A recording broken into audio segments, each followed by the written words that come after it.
Botany department के तमाम सारे फैकल्टी मेंबर्स,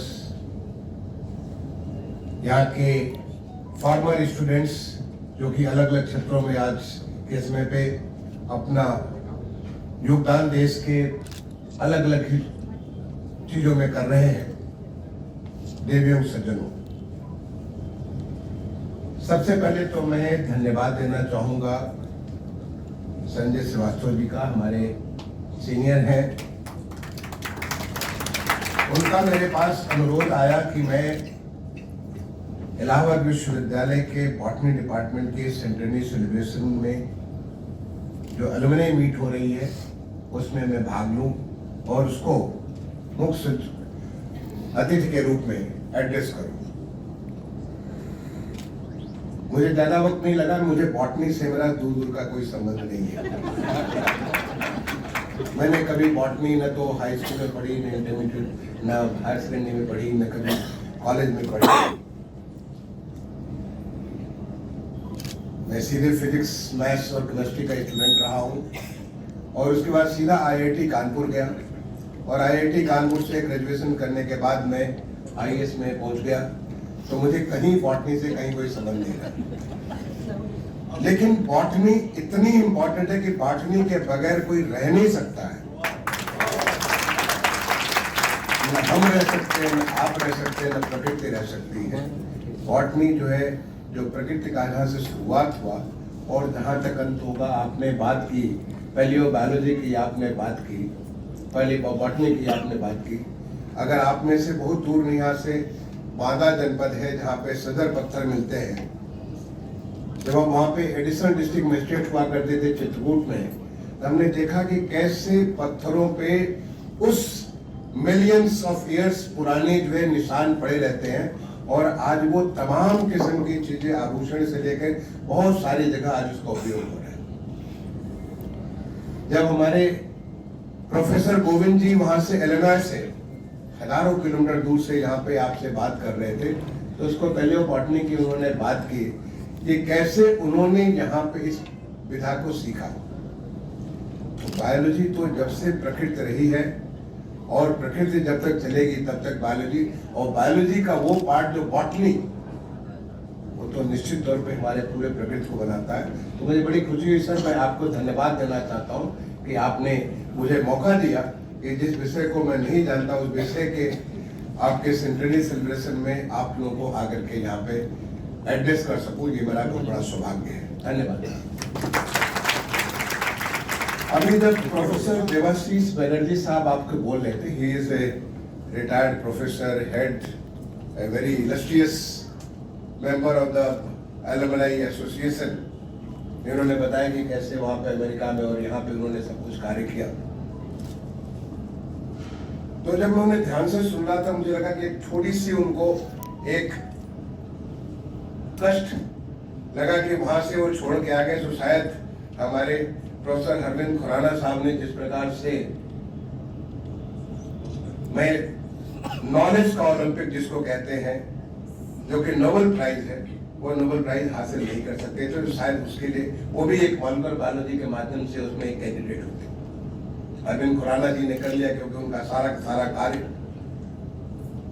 अमेरिका में था और उनकी उस हुनर को, उसकी उस नॉलेज को, उसके उस ज्ञान को वहां पे मौका मिला पनपने का, बढ़ने का और उस अस्तित्व तक पहुंचने का, जहां पे जाकर उसको दुनिया का वो सबसे बड़ा अवार्ड नोबेल प्राइज मिला बायोलॉजी में। सर, वो दिन दूर नहीं है जब हमारे देश में ऐसे तो गिने चुने हमारे ओलंपियंस, गिने चुने हमारे जो है नोबेल प्राइज के, आप गिनने के हाथ पे 1 2 3 4 5 ये हमारे नोबेल प्राइज हमारे विनर्स हैं, लेकिन वो दिन दूर नहीं। आज हमारे माननीय प्रधानमंत्री जी ने एक सपना देखा है, ये देश एक विकसित देश होगा 2047 तक, जब हम देश की आजादी का 100 साल मनाएंगे। और देश जब विकसित होगा, व्यवस्थाएं इतनी विकसित होंगी और जिसकी झलक आपको ऑलरेडी दिख रही है किसी भी फील्ड में। मैं भारत सरकार में लगभग 5 साल सेक्रेटरी रहा हूँ, housing and urban affairs ministry का। लगभग पिछले 2 साल से उत्तर प्रदेश जो सबसे बड़ा आबादी वाला राज्य, वहाँ का मुख्य सचिव हूँ। मैं पूरे दावे के साथ आता हूँ, जिस प्रकार से हमारे देश में बदलाव हो रहा है, जिस प्रकार से हर क्षेत्र में परिवर्तन हो रहा है, चाहे वो रिसर्च हो, एजुकेशन हो, इंफ्रास्ट्रक्चर हो, हर क्षेत्र में जैसे परिवर्तन हो रहा है, वो दिन दूर नहीं जब यहाँ भी नोबेल प्राइज की लड़ियां लगेंगी। मैं इसलिए भी इसको कहता हूं कि कोई वक्त था जब हमारे देश में जब ओलंपिक गेम होते थे, एशियाड गेम्स होते थे, कॉमनवेल्थ गेम्स होते थे, हम एक मेडल पाने के लिए भी लड़ते थे कि चलो एक ही ब्रॉन्ज मिल गया हमको। पहले हम हॉकी जैसे गेम में पहले गोल्ड मिला करता था, क्योंकि हमारे पास हॉकी का जादूगर हुआ करता था। जब हॉकी का जादूगर हमारे इससे बाहर निकला, उसके बाद फिर ओलंपिक में हम कहीं दूर दूर करते, किसी तरह कभी गोल्ड, कभी सिल्वर, कभी ब्रॉन्ज, कभी कुछ नहीं, चौथे स्थान फिर 8वें स्थान हो जाते थे। लेकिन अभी हाल में एशियाड गेम्स हुआ चाइना में, और आप देखिए 108 मेडल हमने जीता, 108 मेडल। ये कोई सोच नहीं सकता था हिंदुस्तान में कि 108 मेडल एशियाड है, और वो दिन दूर नहीं जब हम 200 मेडल भी जीतेंगे। जब ओलंपिक्स हुए तो ओलंपिक्स में हमारे पास गोल्ड, सिल्वर और ब्रॉन्ज इतने सारे मेडल्स मिले, कॉमनवेल्थ गेम्स में इतने सारे मेडल्स हुए। और मैं आप लोगों को भी एक खुशखबरी अभी अभी देना चाहता हूँ। मैं जब वहां बैठा था मंच पे, मेरे पास मैसेज आया, हमारा एक बच्चा उत्तर प्रदेश भारतीय प्रशासनिक सेवा का अधिकारी सुहास एलवाई, अभी पैरा ओलंपिक्स चल रहे हैं चाइना में, अभी अभी उसको गोल्ड मिला है। बैठ रहा था तो वो सुहास की पत्नी का मेरे पास फोन आया था, रितु का फोन आया कि सर मैंने कल ही उसको विश किया था कि सर अभी अभी उसको गोल्ड मिल गया। ये परिवर्तन होता है जो कि देखिए कि खेल के बारे में हम सोच नहीं सकते थे। आज खेल के मैदान जिस प्रकार से हमारे अभी उत्तर प्रदेश में हाल में यूनिवर्सिटी गेम्स हुए थे, कितना हाई स्टैंडर्ड्स का आप सोच नहीं सकते। स्कूल गेम्स होते हैं, क्योंकि ये हमारे प्रगति का एक मानक है। और आने वाले में से प्रोफेसर देवाशीष जी, मैं आपको एश्योर करता हूँ, जिस प्रकार से हमारा देश बदल रहा है, जैसी व्यवस्थाएं बदल रही हैं, जो हमारे माननीय प्रधानमंत्री जी ने देश में जो एक ताकत ला दी है, जो देश में हर जगह ऊर्जित कर दिया, माननीय प्रधानमंत्री जी ने जिस प्रकार से कर दिया है, वो देश ऐसे बदल गया कि हमारे देश में जितनी सारी सारे दुनिया के रिकॉग्निशन होंगे वो हमारे देश में आएंगे। आगे क्यों नहीं आएंगे? क्योंकि ये वो देश है जिसने ऐसे ऋषियों और संतों की भूमि है, जिसने जो ज्ञान दिया वो ज्ञान आज भी दुनिया का सबसे बड़ा ज्ञान है। मैं आपकी बॉटनी के बारे में बात करता हूं, क्योंकि आप तो सारे के सारे बॉटनिस्ट हो, अलग अलग क्षेत्रों के बॉटनी वाले हो।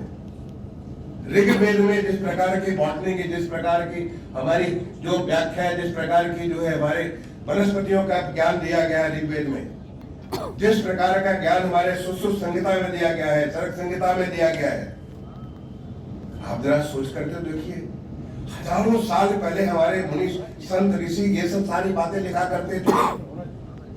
जो आयुर्वेद का जो यहाँ पे जो आयुर्वेद इसके बारे में भूल चुके थे। एक कोविड जैसी महामारी आई जिसने पूरी दुनिया के तमाम सारी व्यवस्थाओं को चकनाचूर कर दिया, अर्थव्यवस्था को चकनाचूर कर दिया, तमाम सारे मेडिकल व्यवस्थाओं को चकनाचूर कर दिया। आपको याद करिए, अपने आप को 2 साल जाइए और टेलीविजन पे तस्वीरों को याद करिए, कैसे ऐसे तमाम सारे देश जो अपने आप को कहते थे कि हमारी जो मेडिकल व्यवस्था है दुनिया की नंबर 1 है, नंबर 2 है, नंबर 3 है, ऐसी व्यवस्थाएं जो मेडिकल इंडेक्स का आप लेकर के जाइए, देखिए उनकी क्या हालत हुआ करती थी, कैसे लोग वहां मरते थे, कैसे लोग वहां पे किस प्रकार से उनके लोगों की तकलीफ होती थी। अपनी जरा मेमोरी में अपने आप को 2 साल बाद लेके जाइए हिंदुस्तान के बारे में, कैसे हम जब दुनिया जूझ रही थी, जब दुनिया चकनाचूर हो रही थी, व्यवस्थाएं चकनाचूर हो रही थी, भारत एक आत्मनिर्भर भारत होकर के आगे बढ़ा। और इतना बड़ा चीज माननीय प्रधानमंत्री जी ने अनाउंस किया कि हमारा देश में एक नई नई चीजें यहाँ पे, नई नई व्यवस्थाएं यहाँ पे प्रारंभ हो गई। ये देश की ताकत दिखाता है। ये ऋषियों और मुनियों की धरती है जहाँ पे इतना सारा ज्ञान है, केवल उस ज्ञान के आगे एक अंधकार, एक पर्दा लगा हुआ था जिससे हम अपने आप को पहचान नहीं पा रहे थे। एक बार दोबारा हमने उसके ऊपर आज आयुष की पद्धति, आज हमारी जो जितनी सारी ज्ञान की पद्धति, भारतीय ज्ञान जो विधा है, उसके बारे में आप अगर नेशनल एजुकेशन जो पॉलिसी है हमारी 2020 की, आप सारे बहुत विद्वान लोग हैं, बहुत ज्ञानी लोग हैं, आप सारे प्रोफेसर और बहुत सारे टीचर्स यहाँ उपस्थित हैं। अगर आप हमारे नेशनल एजुकेशन पॉलिसी को देखिए, कैसे भारतीय ज्ञान विधा के बारे में फोकस दिया गया है, और आज सारे विश्वविद्यालयों में, सारे रिसर्च इंस्टीट्यूशंस में उस बात को देखा जा रहा है कि जो इस देश का ज्ञान है, जो इस ज्ञान की जो परंपरा है, इस ज्ञान की इतनी सारी ताकत है, हम उसको भूल गए थे। एक बार वापस लौटे देखिए कि देश की कितनी बड़ी ताकत बन जाएगी। फिर तो दुनिया में हमारा स्थान जो होगा, जो माननीय प्रधानमंत्री जी जो उन्होंने जो एक लक्ष्य रखा है कि 2047 अगस्त से पहले हमारा देश एक विकसित देश होगा, इसमें किसी भी कोई संदेह नहीं रह जाता। आप उत्तर प्रदेश को देख लीजिए, आज से अपनी मेमोरी में, क्योंकि हम सब लोग चैतन्य पुरुष है, सत्यचित आनंद स्वरूप है, हम अपनी मेमोरी को 1000 साल पीछे भी ले जा सकते हैं, 1000 साल आगे भी ले जा सकते हैं। ऐसे हमें ज्ञान है, बहुत सारी चीजों में देखी है, जो नहीं भी देखी उसको पीछे हम हमारे अनुभव से हम पीछे लेके जा सकते हैं, और अनुभव से हम आगे जाके सोच सकते हैं कि क्या होने वाला है, क्योंकि हम सारे सत्यचित आनंद हैं। तो अगर आप जाकर के देखिए उत्तर प्रदेश में आज से 7-8 साल पहले क्या स्थिति थी। लोग उत्तर प्रदेश के बारे में भड़कते थे कि यहाँ पे उत्तर प्रदेश कोई ऐसी जगह नहीं जहाँ पे आके कुछ काम कर सकता है। आप तो प्रयाग के वासी हो, प्रयाग में यहाँ पे कुंभ होता है, याद करिए 2019 का कुंभ, जो भव्य नव्य और इतना दिव्य कुंभ हुआ था 2019 का कुंभ, लगभग 20 करोड़ लोग आए थे, क्योंकि टेक्नोलॉजी के माध्यम से इतनी सारी व्यवस्थाएं की गई थी, जो कि यहाँ पे कुंभ में सारी की सारी चीज जो भी आए वो यहाँ से एक नया अनुभव लेकर गए, यहाँ का दिव्य दर्शन करके गए। और मैं बता दूं, आज मैं आया हूँ यहाँ पे कुंभ की बहुत सारी व्यवस्था देखने के लिए। हमारा लक्ष्य 2025 का 40 करोड़ लोगों को वहाँ पे इन्वाइट करने का, 40 करोड़ लोग यहाँ पे आएंगे, और हम पूरे हमारे माननीय मुख्यमंत्री जी ने सबको इस बात को आश्वस्त किया है, लोग आएंगे, उन्हें कम से कम चलना पड़ेगा, उनको एक बहुत अच्छा अनुभव हमारे देश की ताकत को देखने मिल जाएगी। आज जब हम ग्लोबल इन्वेस्टर समिट करते हैं तो हमारे उत्तर प्रदेश में 35 लाख करोड़ से ज्यादा के इन्वेस्टमेंट के एमओयू साइन किए जाते हैं। वो क्यों साइन किए जाते हैं? क्योंकि आज लोगों का विश्वास जगा है, उत्तर प्रदेश जग गया है, वहां पे शांति व्यवस्था हो, इंफ्रास्ट्रक्चर हो, यहाँ के नॉलेज इकोनॉमी हो, यहाँ की जो हमारी जो यूथ हो, सब में एक नया परिवर्तन की लहर है। सब सारे के सारे देख रहे हैं। आज उत्तर प्रदेश के शहर, किसी शहर को आपने, प्रयागराज शहर को देख लीजिए, बनारस को देख लीजिए, लखनऊ को देख लीजिए, आप जरा अयोध्या को जाकर देख लीजिए, अयोध्या बिल्कुल उसका कायाकल्प हो रहा है। आप जाकर के अयोध्या अगर आपने देखा होगा, उसको दिखाइए, कायाकल्प हो रहा है। बनारस को दिखाइए, बनारस बिल्कुल बदल गया है, क्योंकि हमें वो ताकत थी, हमेशा से ताकत रही है। फर्क ये था, हम अपने आप को भूल गए थे कि हम कौन हैं। जैसे कि जामवंत ने याद दिलाया जब हनुमान जी को कि आप तो समुद्र को लांघ सकते हो, तो आज हमारे देश में इस देश की ताकत को दिखाई जा रही है कि चाहे कोविड जैसी वैश्विक महामारी हो या तमाम सारी चुनौतियां हो, ऐसा नहीं कि हमारे पास कोई कहीं से खजाना मिल गया। व्यवस्थाएं वही हैं, व्यवस्थाएं सही तरीके से जब काम करना चालू कर दी हैं तो देखिए कि कितनी बड़ी ताकत आ गई।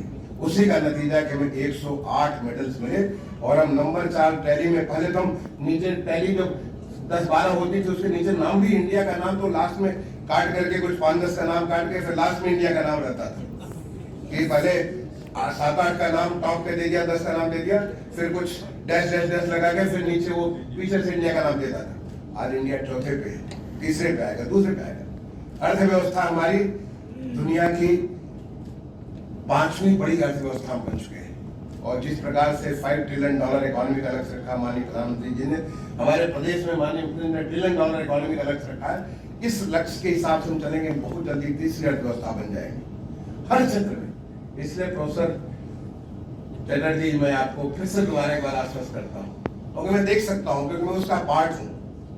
वो जो परिवर्तन हो रहा है, उस परिवर्तन का मैं भारत देश के यूनियन सेक्रेटरी के तौर पे मैंने बहुत सारी चीजें की है, मैं यहाँ पे शेयर करने का वक्त नहीं मेरे पास, लेकिन इतनी सारी चीजें मैंने की, उन चीजों को मैं देख सकता हूँ। आज उत्तर प्रदेश में जो परिवर्तन हो रहा है, उन सारी चीजों को मैं देख रहा हूँ, क्योंकि मैं उसका पार्ट हूँ। बड़ी गहराई से एक चीज में घुसा हुआ हूँ, इसलिए मैं देख सकता हूँ। इसलिए मैं अपने तमाम सारे एलुमनी प्रोफेसर्स को मैं आपको इस बात का आश्वस्त करता हूँ, समय ज्यादा नहीं, ये हमारा, ये जो सेंचुरी है ये हमारे देश की सेंचुरी है। हमारा हिंदुस्तान आज यूथ बना। आप सोच लीजिए कि 2055 तक हम सबसे यंग कंट्री होंगे और यहाँ पे इतनी सारी ताकत होगी, इतने सारे नॉलेज, जिस प्रकार से नॉलेज इकोनॉमी हिंदुस्तान में बढ़ रही है, जिस प्रकार से डिजिटल इकोनॉमी बढ़ रही है, जितनी सारी चीजें परिवर्तित हो रही है। अगर आप देखिए कि जो डिजिटल पेमेंट के बारे में दुनिया में नंबर 1 हो चुके हैं। आप मोबाइल टेक्नोलॉजी के बारे में हम बिल्कुल टॉप में पहुंच चुके हैं। लोग सोचते हैं कि कैसे हिंदुस्तान में क्या हो गया। केवल व्यवस्थाओं को सही तरीके सुचारू रूप से माननीय प्रधानमंत्री जी ने कर दिया देश में, ये परिवर्तन होगा कि हम चाहे मंगल पे जाना हो। अभी हाल में जो चंद्रमा पे हमारा दक्षिण ध्रुव पे हमारा जो चंद्रयान उतरा, इतनी बड़ी घटना थी, दुनिया में कोई नहीं कर पाया, उसको हमने कर लिया। ऐसी बहुत सारी चीजें होंगी जो हम कर सकते हैं। इसलिए सर आने वाला भविष्य हमारा बहुत ही बेहतर है। लेकिन जब एक तरफ ऐसी व्यवस्थाएं बन रही हैं तो ऐसे में हर एक की जिम्मेदारी हो जाती है। हर किसी की जिम्मेदारी होती है कि हम उसमें क्या कर सकते हैं, हम कैसे उसमें सहयोग कर सकते हैं। क्योंकि कोई भी यात्रा जो होती है अकेला कोई नहीं करता, तमाम सारे लोग मिलकर के उस यात्रा को करते हैं और देश लोगों से बनता है। हर कम्युनिटी को मिलाकर के देश बनता है। हर कम्युनिटी को सोचने का। आप तो इलाहाबाद विश्वविद्यालय हमारे देश का सबसे पुराना जो 5 विश्वविद्यालय उनमें से 1887 में आप एक ये जो आप बोले थे कि ये ज्ञान की धरती है, ज्ञान की धरती 1887 में 137 साल आप बना चुके हैं। आपका फैकल्टी 100 साल बना चुका है। और आपने तो देश को इतने सारे प्रधानमंत्री दिया, इतने सारे राष्ट्रपति दिया, इतने सारे राज्यों को मुख्यमंत्री दिया, दूसरे देश को प्रधानमंत्री आपने दिया, इतने सारे वैज्ञानिक दिया, माननीय सर्वोच्च न्यायालय को आपने मुख्य न्यायाधीश दिया, इतने सारे न्यायाधीश हमारे तमाम सारे राज्यों को मुख्य न्यायाधीश दिया, तमाम सारे न्यायाधीशों को दिया, इतने सारे प्रशासकों को दिया। अगर गिनने लगे तो इलाहाबाद विश्वविद्यालय दुनिया में, अब प्रोफेसर गोविंद जी को आप सुन रहे थे, 91 ईयर ओल्ड। मैं पूछ रहा था, बगल में हमारे बैठे थे देवाशीष जी, उनसे मैं पूछ रहा था कि सर कितनी एज हो गई। बोले उनके भी वो प्रोफेसर थे, उनके भी प्रोफेसर थे। 91 year old and he so looking so young. जो बात करते हैं कि हम दूसरों के पास में चलते नहीं, हम नए पास बना के चलते हैं, नए पास बना के। इतना बड़ा मैसेज लोगों को दिया उन्होंने। और वो समय है आज देश के लिए, क्योंकि हमारा जो बॉटनी है, बॉटनी इतनी इंपॉर्टेंट विधा है, इतनी महत्वपूर्ण विधा है, ज्ञान की इतनी महत्वपूर्ण विधा है, जिसमें हम अपने अस्तित्व के बारे में जान सकते हैं और अपने भविष्य के बारे में जान सकते हैं।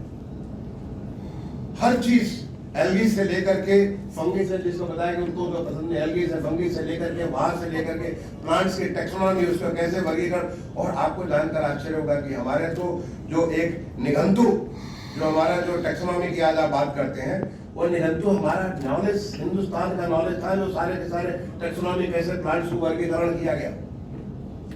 मैं थोड़े दिन पहले हरिद्वार गया था, किसी मुझे ख्याल है मसूरी एकेडमी में मैं लेक्चर देने गया था अपने प्रशासनिक अकादमी में। उसके बाद मैं हरिद्वार में रुक गया, वहाँ 2-4 जगह देखने के लिए। तो मैं स्वामी रामदेव जी के जो उनका जगह, वहाँ में मैं चला गया। आपको जानकर के आश्चर्य हुआ, टेक्सोनॉमी की जब मेरे को ध्यान आया, इतना बढ़िया उन्होंने कलेक्शन कर रखा है। उनका कलेक्शन जो है, जो हमारे वैद्य जी है, वैद्य जी के साथ में घूम करके जब देखने लगा, उनकी जो सारा का सारा उनका जो जिस प्रकार से एक एक पुराने प्लांट्स का उन्होंने जिस प्रकार का उन्होंने विवरण दे रखा, उसके फोटो, बिल्कुल उसका जो उन्होंने प्लांट्स का जितना सारा इतना बढ़िया कर रखा, एक एक फोटोग्राफ के साथ कि कहाँ है, क्या है, कैसे, क्या गुण है। मुझे देख के लगा कि इतने बहुत बड़े आने वाले जनरेशन के लिए कितनी बड़ी चीज वो दे करके जा रहे हैं, कितनी बड़ी चीज खड़ी कर रहे हैं। उसके बेसिस पे कितने सारे हमारे अनुसंधान होंगे, कितनी सारी नई चीजें होंगी। तो उसके लिए ऐसे वही नहीं, जब मैंने उसको कई मंचों पर जब मैंने बात किया, लोगों ने कहा और सारे जगह इतना सारा कलेक्शन हमारी यूनिवर्सिटी में रखा। और आपके भी विश्वविद्यालय में होगा, मैंने देखा नहीं, क्योंकि मैं खुद बॉटनी का स्टूडेंट नहीं हूँ, इसलिए मैंने कभी उस रुचि से देखा नहीं आकर के। ये सारा का सारा ज्ञान जो हमारे वैदिक एज से लेकर के सब लगातार चला रहा है, उसका आज की डेट में हम क्या प्रयोग कर सकते हैं, ये हमें सोचने की बात है। जब देश बदल रहा, देश विकसित होने के रास्ते में, आप सोचिए कि इसका बॉटनी का प्रयोग एग्रीकल्चर में हो सकता है। यानी हमारा पूरा का पूरा जो है, जो हमारा फूड सिक्योरिटी है, and food security is one of the important, बहुत पूरे हमारे देश के लिए, पूरे विश्व के लिए बहुत महत्वपूर्ण मुद्दा है। फूड सिक्योरिटी के लिए बॉटनी के माध्यम से आप इतने सारे पूरा एग्रीकल्चर बॉटनी अपने आप में बहुत बड़ी विधा है। निश्चित तौर पे आप काम करते थे, मेरी जानकारी नहीं है, लेकिन और जो नहीं जो लोग तमाम सारे हमारे रुणे आए हुए, उन्हें इसके ऊपर काम करके हम कैसे फूड सिक्योरिटी कर सकते हैं, क्या ला सकते हैं। एनर्जी सिक्योरिटी हमारे लिए इतना इंपॉर्टेंट है। आज के युग में बायोप्लास्टिक इतने सारे बायोलॉजिकल और वो सारे के सारे परिवर्तन जो मॉलिक्यूलर बायोलॉजी की आप बात कर रहे हैं, मॉलिक्यूलर बायोलॉजी के स्तर पे जाके इतने सारे परिवर्तन हम जिसको सारी चीजें को कर सकते हैं, जो हमारे पास है नॉलेज उसको हम और फर्दर बढ़ा सकते हैं, उससे कि हम पूरी एनर्जी सिक्योरिटी हम लोग इसको हम लोग कर सकते हैं। आज क्लाइमेट चेंज कितना बड़ा इंपॉर्टेंट मुद्दा हो गया। क्लाइमेट चेंज की वजह से कितनी सारी चीजें क्वेश्चन मार्क हमारे सामने आ जाती है। क्लाइमेट चेंज के बारे में बॉटनी का कितना बड़ा रोल हो सकता है। अभी जो बात कर रहे थे हमारे प्रोफेसर गोविंद जी बात कर रहे थे, उनकी स्पेशलाइजेशन मैंने पूछा संजय श्रीवास्तव जी से, तो उन्होंने बताया कि उनकी स्पेशलाइजेशन फोटोसिंथेसिस है। इनफैक्ट बॉटनी के बारे में पहले बार यही जानते हैं कि जो हम सांस ले पा रहे हैं, बिकॉज प्लांट सांस हमको जो कार्बन डाइऑक्साइड लेते हैं और ऑक्सीजन छोड़ते हैं। पहले हम जब छोटे बच्चे थे, जब क्लास 4 में पढ़ते थे, तब से हमको ये ज्ञान हो गया। तो जो फोटोसिंथेसिस के माध्यम से हम कैसे कर सकते हैं, कैसे हम तमाम किस्म के फाइबर्स पैदा करके एयर वाटर पोल्यूशन जो आज की डेट में इतना बड़ा चैलेंज है। आज जो हमारे जो इतनी सारी जो गैसेस क्या कहते हैं, कार्बन डाइऑक्साइड के अलावा जो इतने सारे जो एयर को पोल्यूट कर रही है, जिसके नाते हीट वेव्स पैदा होता है, उसको हम लोग कैसे कर सकते हैं, कैसे कंट्रोल कर सकते हैं। क्योंकि बॉटनी के माध्यम से अगर आपको ज्ञान है तो उनको कैसे प्लांट बिहेव करते हैं, प्लांट्स की अलग अलग चीज कैसे बिहेव करती है, उसके बाद बहुत सारा काम आप कर सकते हैं। आप कैसे लोगों को एजुकेट कर सकते हैं, बिकॉज आप चीजों को अच्छे से जानते हैं। कैसे लोगों को एजुकेट कर सकते हैं जिससे कि आप जो हमारा नेचर के प्रति प्रेम बढ़े, नेचर को हम कैसे संरक्षित कर दें, कैसे किस प्रकार के प्लांट लगाएंगे, सॉइल इरोजन खत्म हो। हमारी जो नदियां विलुप्त हो रही थी, जो नदियों के विलुप्तीकरण का कारण क्या है, बहुत सारी चीजें हैं, जिसमें एक कारण वनस्पति भी है। ऐसी वनस्पतियों का जब ह्रास होना चालू हुआ नदियों के किनारे से या हमारे जो वाटर बॉडीज के किनारे से, वो नदियां और वो वाटर बॉडी धीरे धीरे विलुप्त हो गई। धन्य हमारे माननीय प्रधानमंत्री जिन्होंने आज के डेट में एक बहुत बड़ा कार्यक्रम अमृत सरोवर के नाम पे पूरे देश में इतना बड़ा कार्यक्रम चालू कर दिया, जिससे वाटर को संरक्षित करने के लिए पूरे देश भर में काम हो रहा। हमारे प्रदेश में 20,000 से ज्यादा अमृत सरोवर बन चुके हैं। बहुत सारी नदियां हमारे प्रदेश में 50 से ज्यादा नदियां जो विलुप्त थी, जो थी ही नहीं, जिनके बारे में वर्णन पढ़ते थे, जिनके बारे में गीत लोग गाते थे, वो गायब हो गई। आज वो वापस जग गई है, फिर से आज वहां पे पानी है। चाहे अयोध्या में हो, अभी आपने नीम नदी के बारे में प्रधानमंत्री जी के मन की बात में सुना होगा आपने। ऐसी तमाम सारी नदियां वापस आ गई, लेकिन उन नदियों को जिंदा रखने के लिए वनस्पतियां बहुत महत्वपूर्ण है। कौन सी वनस्पति होगी, किस प्रकार से वाटर संरक्षित होगा, ये सारे ज्ञान तो बॉटनी के माध्यम से होता है।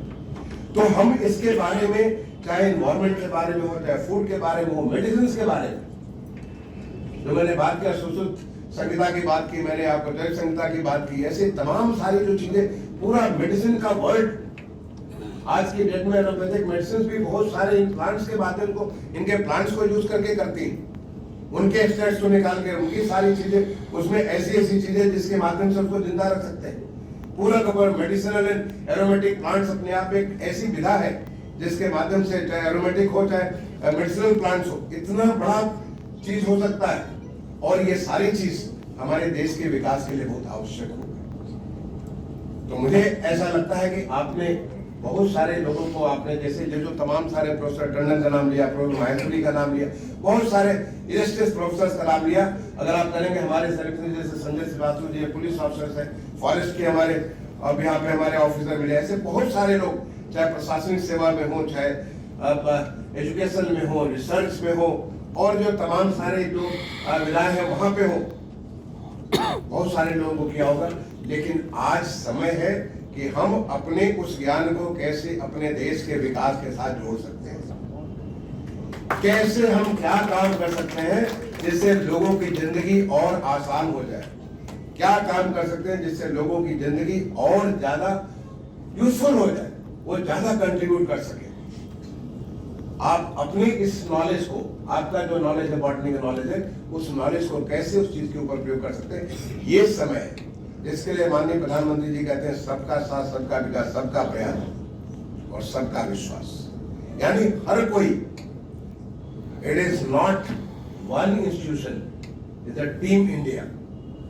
जैसे भी मैच होता है, अभी हमारी जब क्रिकेट की टीम, अभी मैच हो रहा है, क्रिकेट की टीम लगातार जीतते चली जा रही है, तो जब टीम इंडिया जीती है उसमें सारे के सारे प्लेयर जो होते हैं, सर प्लेयर मिलकर के खेलता है। वैसे आज जो हिंदुस्तान एक नए विश्वास के साथ, जिस प्रकार से एक नई उसको जो हासिल करने के लिए, देश को विकसित बनाने के लिए, देश को आत्मनिर्भर बनाने के लिए जैसे कुछ कर रहा है, उसके बारे में हर कोई का अपना प्रयास और हर कोई का अपना उसके ऊपर संकल्प होना चाहिए कि हम उसमें क्या कर सकते हैं। जब हम सब लोग मिलकर के करेंगे तो सबसे बड़ी बात होगा। तो आपको मैं इस बात के लिए तो आश्वस्त करता हूं, देश तो बदलेगा, उसमें कोई शक नहीं है। जो रास्ता पकड़ लिया वो तो देश बदलेगा। लेकिन आपको गौरव मिलेगा कि हम उस बदलाव में हमने ये कंट्रीब्यूट किया। ये आपके लिए मौका है, जब देश बदल रहा है तो आपका ये कंट्रीब्यूशन, हमने ये कंट्रीब्यूट किया, जिसकी वजह से देश के बदलाव में हमने एक ही, जैसे कि आप कोई हवन करते हैं, यज्ञ करते हैं, हम कहते हैं ये मेरी आहुति है, इस हवन में मेरी आहुति है, तो ये हमारी ये आहुति है, हमने ये काम किया, क्योंकि आप जहां पहुंचे उसको देश ने बनाया। बहुत अच्छा लगा आपको, प्रोफेसर देवाशीष जी ने भी कहा, मैडम ने भी इसको, इस बात को कहा कि हर कोई इसको स्वीकार करता है कि हमको देश ने दिया, देश के लोगों ने दिया, तो हम देश के लिए क्या दे रहे हैं, ये हमारे लिए आवश्यक है। और तब जबकि देश हमारे नए रफ्तार से, नए संकल्पों के साथ नई चीज पे लेकर के आगे बढ़ रहा, ये हमको सोचने की बात है। मैं अपनी बात को खत्म करूंगा एक चीज के लिए, शायद आपको बुरा लगा हो, इसलिए मैं सोचा कि मैं उसको एक्सप्लेन कर दूं, जिससे कि आपको बुरा न लगा हो। मेरे पास जब मैं यहाँ पे पहुंचा तो मुझे ये बिल्ला लगाने के लिए मेरे पास लोग आके, मैंने कहा मैं कभी बिल्ले नहीं लगाता। फिर जब मैं यहाँ बैठा था, फिर एक बार प्रयास हुआ, मैंने दोबारा निवेदन किया कि मैं बिल्ले नहीं लगाता। ये आपको बुरा मानने की बात नहीं है, मैं बताना चाहता हूँ ताकि आपको, और बताने नहीं, मैंने आपको, मैं इस बात के प्रेरित भी करना चाहूंगा कि भविष्य में आप भी बिल्ले न लगाइए, क्योंकि ये मैं देश का हाउसिंग एंड अर्बन अफेयर्स का सेक्रेटरी रहा, उसके पहले एडिशनल सेक्रेटरी था अर्बन डेवलपमेंट का, और आपने नाम सुना होगा स्वच्छ भारत मिशन, क्योंकि आप सब एक जन आंदोलन है जिसमें सब कोई मिलकर के देश को स्वच्छ कर रहा है। और स्वच्छ भारत मिशन का जो शहरी इलाके में, उसको मैंने पूरी शिद्दत के साथ पूरे देश में लागू करने की पूरी कोशिश की, और उसका एक लेसन है रिड्यूस, रीयूज एंड रिसाइकल। तो ऐसी चीजें जो कि अनावश्यक है, जिसकी कोई जरूरत नहीं है, उसको मत यूज करिए, मत प्रयोग करिए उसके लिए। मेरी पहचान ये बिल्ला नहीं है, आपकी पहचान ये बिल्ला नहीं है, लेकिन एक ये कूड़ा है, एक गार्बेज है, जो कि मैं समझता हूँ कि इसको ले जाकर के कहीं आप रखेंगे, न कहीं इसको सजोएंगे, न किसी और काम में प्रयोग करेंगे, यहाँ से लेके यहीं आप लेकर के चले जाएंगे, या आप यहाँ नहीं फेंकेंगे तो अपने घर पे जाकर के कूड़े में डाल देंगे। या म्युनिसिपल कमिश्नर साहब हैं, उनके कूड़े का भार बढ़ेगा, उसको जो उस भार को कम करने के लिए एनर्जी का प्रयोग होगा, वो क्लाइमेट चेंज के लिए एक मुश्किल काम होगा, क्लाइमेट चेंज के लिए मुश्किल काम होगा। हमारे लिए क्लाइमेट चेंज को, जो हमारी जो एक चैलेंज है, उस चैलेंज को आप और बढ़ा रहे हैं। तो हम लोग एक, माननीय प्रधानमंत्री जी ने एक नई योजना प्रारंभ की, आपने जरूर सुना होगा, उसका योजना का नाम है लाइफ स्टाइल फॉर एनवायरमेंट। सुना आपने? कितने लोगों ने सुना है? अगर नहीं सुना तो मैं आपको बता देता हूं, कुछ कम लोगों ने सुना है। लाइफ स्टाइल फॉर एनवायरमेंट, ये हमारी सनातनी लाइफ है, हमारी जो हमारे देश की जो जिंदगी है, वो हमेशा प्रकृति के साथ रही है। हम प्रकृति के साथ रह करके जीते रहे हैं। एक समय आया जब हम प्रकृति से दूर होते चले गए। याद करिए कि कैसे घर का जो चीज था वो रिसाइकिल होता था। एक कपड़े को निकाल के फिर अगले का बना दिया, अगला बना के तीसरा कर दिया, तब तक उसको प्रयोग करते थे जब तक वो बिल्कुल खत्म न हो जाए। हम हर चीज को पूरी हमारी लाइफ चक्र में थी, क्योंकि नेचर भी चक्र में चलता। आप किसी चीज का, आप तो बायोलॉजी वाले हैं, हम भी जब बचपन में पढ़ते थे ऑक्सीजन का पढ़ते थे, कैसे हमारा ऑक्सीजन की साइकिल होती है, पानी की कैसे साइकिल होती है, हर चीज साइक्लिक है, एवरीथिंग लाइफ इज साइक्लिक। और हमारी जो लाइफ थी, जो हमारी सनातनी जिंदगी थी, वो तो पूरी तरीके से इन्वायरमेंट के साथ मिली हुई थी, लेकिन हम उसको भूल करके इन्वायरमेंट को हम डैमेज करना चालू किए, जिसका नतीजा भुगत रहे। लेकिन अब ये प्रोग्राम चालू हुआ लाइफ स्टाइल फॉर एनवायरमेंट। हम ऐसा लाइफ स्टाइल अपनाएं जो कि एनवायरमेंट के अनुकूल हो, पर्यावरण के अनुकूल हो। और पर्यावरण तो आप भी जो प्लांट्स, जो बॉटनी वाले लोग तो पर्यावरण के बारे में, आपके environmental science is a part of the botany department. मुझे पता चला कि 2002 में आपके डिपार्टमेंट ऑफ बॉटनी में एक नया डिपार्टमेंट चालू हो गया, उसका डिपार्टमेंट ऑफ इन्वायरमेंटल साइंस, जिसमें आप पोस्ट ग्रेजुएट डिप्लोमा देते हैं। मतलब आप बताएं कि मैंने पढ़ा, जब मुझे बॉटनी के बारे में पता, तो मैंने आपके बारे में सारा अध्ययन किया, तो मुझे पता चला कि आप यहाँ पे इन्वायरमेंटल साइंस पढ़ाते हैं। तो हमारा तो बिल्कुल दायित्व बनता है कि हम इन्वायरमेंट के अनुकूल, पर्यावरण के अनुकूल अपनी जिंदगी जिए।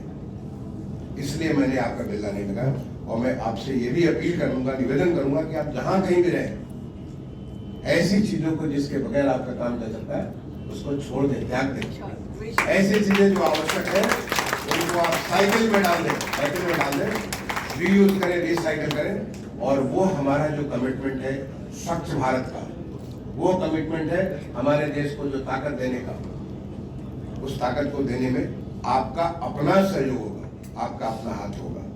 मैं एक बार दोबारा जो हमारा अलुमनी रियूनियन के तौर पे यहाँ पे आज सेंटरनी सेलिब्रेशन, शताब्दी समारोह आप लोग मना रहे हैं। आप सारे लोगों का जीवन खुशहाल हो, आप सब अपने देश के इस परिवर्तन के साथ के सहयोगी बनिए। आप उसमें आप अपना सहयोग दें जिस किसी रूप में, और आप सारे के सारे लोग अच्छे से अच्छे रहें, आपका सब कुछ भला हो। इन बातों के साथ मैं आपको धन्यवाद देता हुआ अपनी वाणी को विराम दूंगा। धन्यवाद। जय हिंद, जय भारत।